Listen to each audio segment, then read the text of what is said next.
Good morning, students. Today we'll discuss some more important terms used during the muscle contraction. The first term is calsequestrin. This is calcium binding protein present in the sarcoplasmic reticulum. It is responsible for holding more calcium than the required amount of calcium concentration in the endoplasmic reticulum, because more and more of calcium is required for the contraction of muscle. So we have got two types of calsequestrin, calsequestrin 1 and calsequestrin 2. Calsequestrin 1 is present in the skeletal muscle, whereas calsequestrin 2 protein, it is present in the cardiac muscle. So when it is responsible for holding 18 to 15 times more calcium than the normal concentration in the plasma. Next is TRIADIN. TRIADIN, also known as TRDN. It is present in a human gene associated with the release of calcium ion from the sarcoplasmic reticulum, triggering muscle contraction through calcium-induced calcium release mechanism. TRIADIN is multi-protein family arising from different processing of the TRDN gene on chromosome number 6. It is a transmembrane protein on the sarcoplasmic reticulum due to well-defined hydrophobic section, and it forms a quaternary complex with the cardiac RYANODINE receptors, that is RYR2, calsequestrin, that is CASOQ2, and the junction protein. So in this figure you can see that is how TRIADIN is formed, and it is responsible for the release of calcium from the sarcoplasmic reticulum.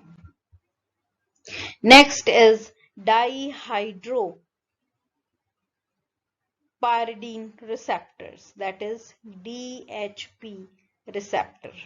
Dihydropyridine receptor is present in the cardiac muscle and is responsible for excitation, contraction, coupling. Next is SERCA, that is the sarcoendoplasmic reticulum calcium transport ATPase, that is SER is sarcoendoplasmic reticulum and CA is calcium transport ATPase.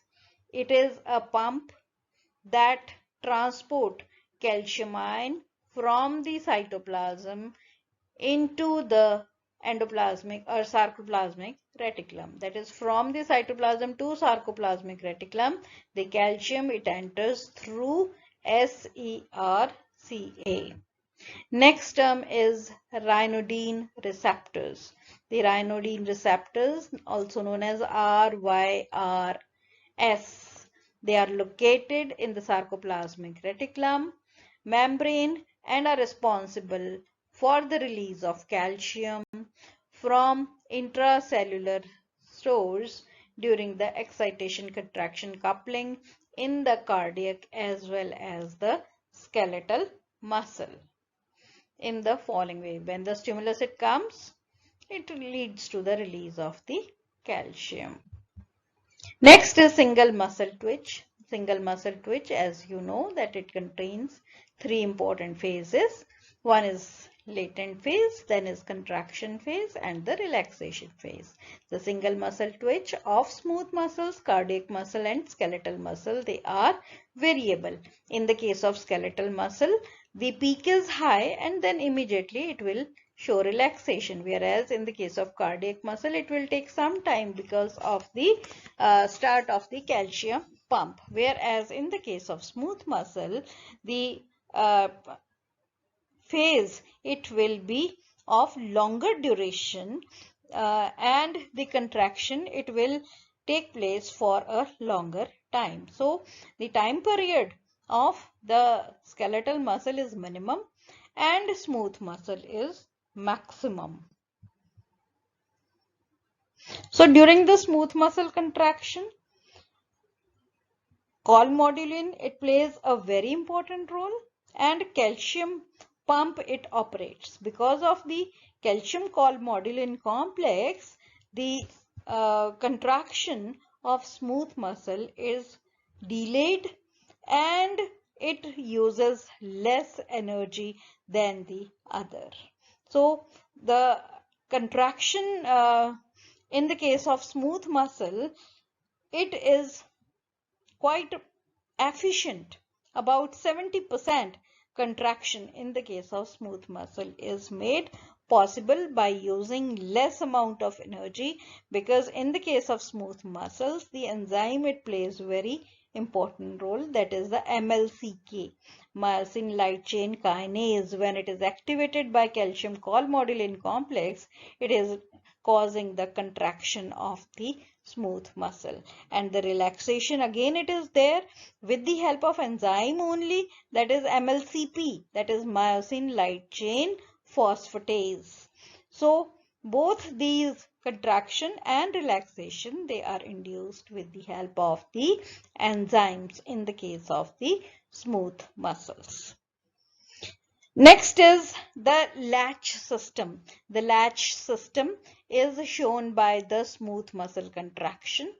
The latch system, it is the state in which the dephosphorylated myosin remains attached to actin for prolonged period of time. It produces sustained contraction without consuming ATP and enables the smooth muscles to sustain long-term maintenance of tone without fatigue. So example is urinary bladder full of urine. So during the latch system, the contraction is prolonged. It is using less energy. It is there in the case of the smooth muscles.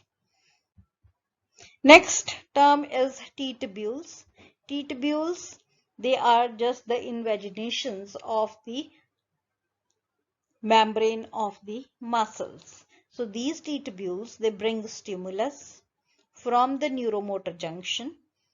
The T-tubules, they will bring the stimulus and they convey the stimulus to each and every myofibril in the case of the skeletal muscles. The T-tubules, they are T-shaped in the case of the skeletal and cardiac muscle, whereas they are superficial in the case of the smooth muscles. So the stimulus, it enters into the muscles through the T-tubules, and from the T-tubules the stimulus goes to the sarcoplasmic reticulum, from where the calcium is released.